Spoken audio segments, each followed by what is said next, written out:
ಪ್ರಿಯ ಕೇಳುಗರೆ, ಜೀವನದ ಪಾಠಗಳು ಪಾಡ್ಕಾಸ್ಟ್ಗೆ ನಿಮ್ಮೆಲ್ಲರನ್ನೂ ಪ್ರೀತಿಯಿಂದ ಸ್ವಾಗತಿಸುತ್ತೇನೆ.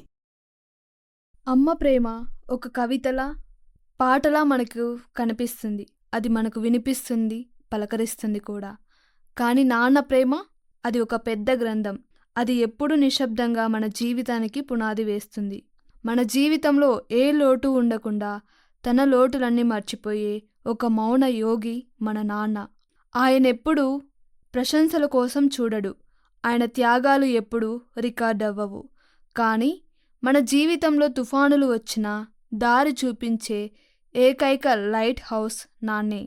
ఈరోజు లోకంలోని ప్రతి తండ్రి గురించి, వారి అదృశ్యమైన త్యాగం గురించి మాట్లాడుకుందాం.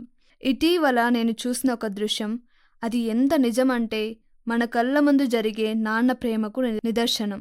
పాస్పోర్ట్ సేవా కేంద్రం బయట నిండు ఎండలో అందరూ లోపల వెరిఫికేషన్ కోసం వెళ్తుంటే ఒక తండ్రి గేటు దగ్గర నిల్చున్నాడు. అతని భార్య లోపలికి వెళ్ళింది. ఆ ఎండలో అతను తన పసిబిడ్డను ఒళ్ళో పెట్టుకొని ఆ బిడ్డ కళ్ళకు ఎండ తగలకుండా తన వీపుని అడ్డుగా పెట్టి మెల్లిగా ఊపుతూ ఉన్నాడు. ఆయనకు వేడిగా ఉందా, ఆయాసంగా ఉందా అని అతను ఆలోచించడం లేదు.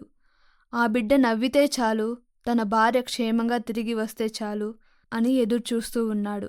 నాన్న ప్రేమ అంటే అదే. తన సుఖం కన్నా తన వారి భద్రత ముఖ్యం అంటారు. నాన్నంటే ఎప్పుడు దారి చూపేవాడు. నాన్నంటే నడిపించే మార్గం, నిలబెట్టే ధైర్యం.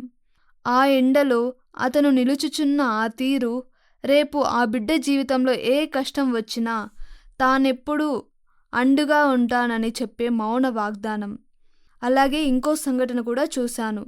తన కొడుకు పుట్టినరోజు చేతిలో చిల్లి గవ్వలేదు. అప్పుడు ఆ తండ్రి ఏం చేశాడో తెలుసా? ఒక చిన్న బన్ కొన్నాడు. 3 బెలూన్స్తో ఆ ఇంటిని అలంకరించాడు. తన కొడుకు చేత ఆ చిన్న బార్లీ బన్నును కట్ చేయించి చప్పట్లు కొట్టి ఆ పుట్టినరోజును జీవితంలో మర్చిపోలేని ఒక జ్ఞాపకంగా మార్చాడు. ఆ తండ్రి ఆ సమయంలో ఎంత బాధపడి ఉంటాడో ఊహించండి. నా కొడుకు అడిగిన పెద్ద కేక్ నేను ఇవ్వలేకపోయానే అని కన్నీళ్లు మింగి నవ్వుతూ తన కొడుకును సంతోషపెట్టాడు. డబ్బు లేకపోవచ్చు, కానీ నాన్న ప్రేమ మాత్రం కోటీశ్వరుడి కన్నా గొప్పది. ఆయనకు కావాల్సింది మన నవ్వు మాత్రమే. మన నాన్న మన కోసం చేసిన త్యాగాలు అవి ఎప్పుడూ లెక్కలోనికి రావు. కొడుకు అడిగిన సైకిల్ కొనడానికి ఆయన తన చెప్పులు అరుగుదలను పట్టించుకోడు. మన స్కూల్ ఫీజు కట్టడానికి ఆరోగ్యం బాలేకున్నా అధిక పని చేస్తాడు. మన కలలు నిజం కావడానికి తన కలలను గుండెల్లో దాచుకుంటాడు. మనం పోరాడుతాం, తడబడతాం, నడుస్తాం, పరిగెడతాం, పడతాం, మరి తిరిగి లేస్తాం. ప్రతి అడుగు వెనుక నాన్నది ఒకటే ప్రార్థన. దీని గురించి ఆలోచిస్తుంటే బైబిల్ గ్రంథంలోని ఒక కథ గుర్తొస్తుంది. అదే తప్పిపోయిన కుమారుడి కథ.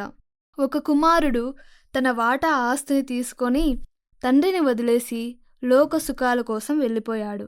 ఆస్తి మొత్తం పోగొట్టుకొని ఆకలితో అల్లాడి పందులు తినే తిండి ఆ స్థితికి వచ్చాడు.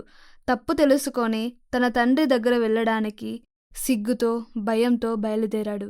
కానీ ఆ తండ్రి ఏం చేశాడో తెలుసా? ప్రతిరోజు దారి వైపే చూస్తూ కుమారుడి కోసం ఎదురు చూశాడు. తన కొడుకు దారి నుంచి కనిపిస్తే చాలు ఆయన పరిగెత్తుకుంటూ వెళ్ళి తన కుమారుడిని గట్టిగా కౌగిలించుకొని ముద్దు పెట్టుకున్నాడు. ఇది నాన్న ప్రేమ. మనం ఎన్ని తప్పులు చేసినా, ఎంత దూరమైనా వెళ్ళినా మన నాన్న హృదయం ఎప్పుడూ మన కోసం ఎదురు చూస్తూనే ఉంటుంది. చాలామంది నాన్న నన్ను నిత్యం గద్దిస్తూ ఉంటారు, ఇది చేయి, అది చేయకు అంటారు. నిజానికి నాన్న మనల్ని గద్దించడం కాదు, దారి చూపిస్తాడు.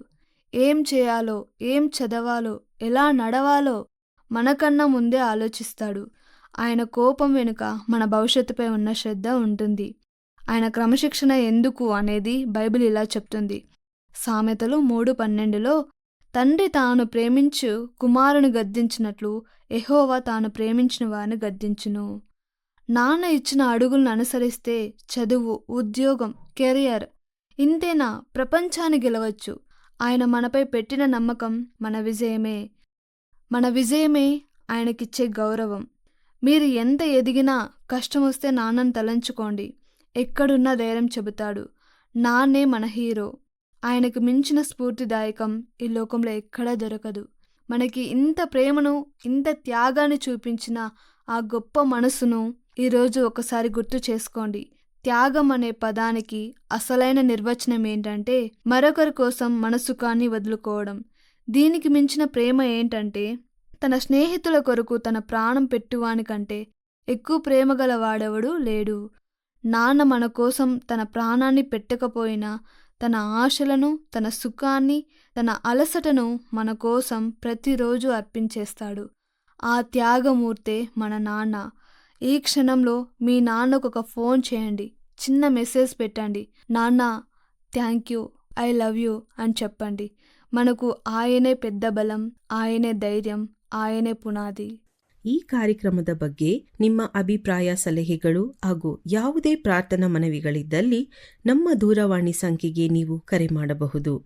ನಮ್ಮ ದೂರವಾಣಿ ಸಂಖ್ಯೆ 9920-260-6453. ನಿಮ್ಮ ಅಭಿಪ್ರಾಯಗಳನ್ನು ಇಮೇಲ್ ಮೂಲಕವೂ ನಮಗೆ ತಿಳಿಸಬಹುದು. ನಮ್ಮ ಇಮೇಲ್ ID info@fibaonline.org. ವಂದನೆಗಳು.